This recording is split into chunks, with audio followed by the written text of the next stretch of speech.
এবার কোরবানি ঈদে আমরা একটা চমৎকার নাটক তৈরি করেছি। নাটকটির নাম হলো দুবাই লতিফের কোরবানি। নাটকটি প্রবাসীদের নিয়েই করা। প্রবাসীরা ঈদে বাড়িতে আসার পরে কি হয় সেটা নিয়েই ব্যাপারটা।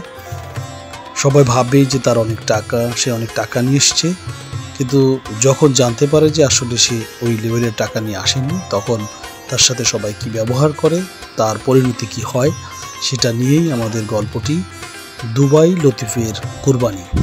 নাটকটিতে কেন্দ্রীয় চরিত্রে অভিনয় করেছেন আমাদের বর্তমানে জনপ্রিয় একজন অভিনেতা, যার নাম হলো সাগর মির্জা, এবং নায়িকার চরিত্রে অভিনয় করেছেন রিয়া চৌধুরী। নাটকটি সবার ভালো লাগবে। বর্তমান সময়ের যেগুলো গল্প ঈদে আসছে সেরকমই একটি গল্প হলেও এটি একটি ব্যতিক্রমধর্মী ভাব চিন্তা আছে। প্রথমে এটি যথেষ্ট হাসির একটি নাটক মনে হবে, তারপর একটি সময় গিয়ে মনে হবে সুপার একটি রোমান্টিক নাটক, এবং শেষে নাটকটির পরিণতি দেখে মনে হবে একটি মেসেজধর্মী নাটক। এই নাটকটি আমরা কষ্ট করে মোবাইলে শুটিং করেছি।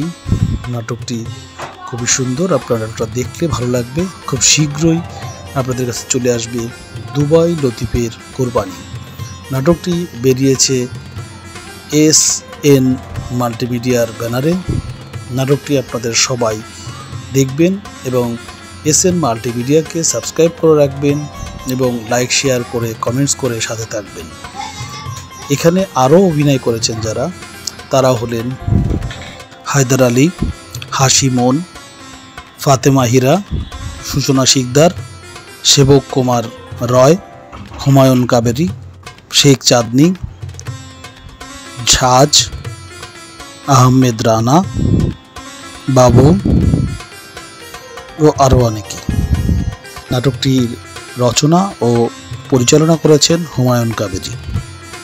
নাটকটি দেখতে হলে আপনাকে অবশ্যই SN মাল্টিমিডিয়ার ইউটিউব চ্যানেলটি সাবস্ক্রাইব করে রাখতে হবে এবং আরও ভালো ভালো নাটক দেখতে লাইক শেয়ার কমেন্টস করে সাথেই থাকতে হবে। আমাদের এবারের যে নাটকটি বানিয়েছি, নাটকটির নাম হলো দুবাই লতিফের কোরবানি। দেখবেন কিভাবে লতিফ কোরবানিতে এসে কোরবানি নিজেই হয়ে যায়।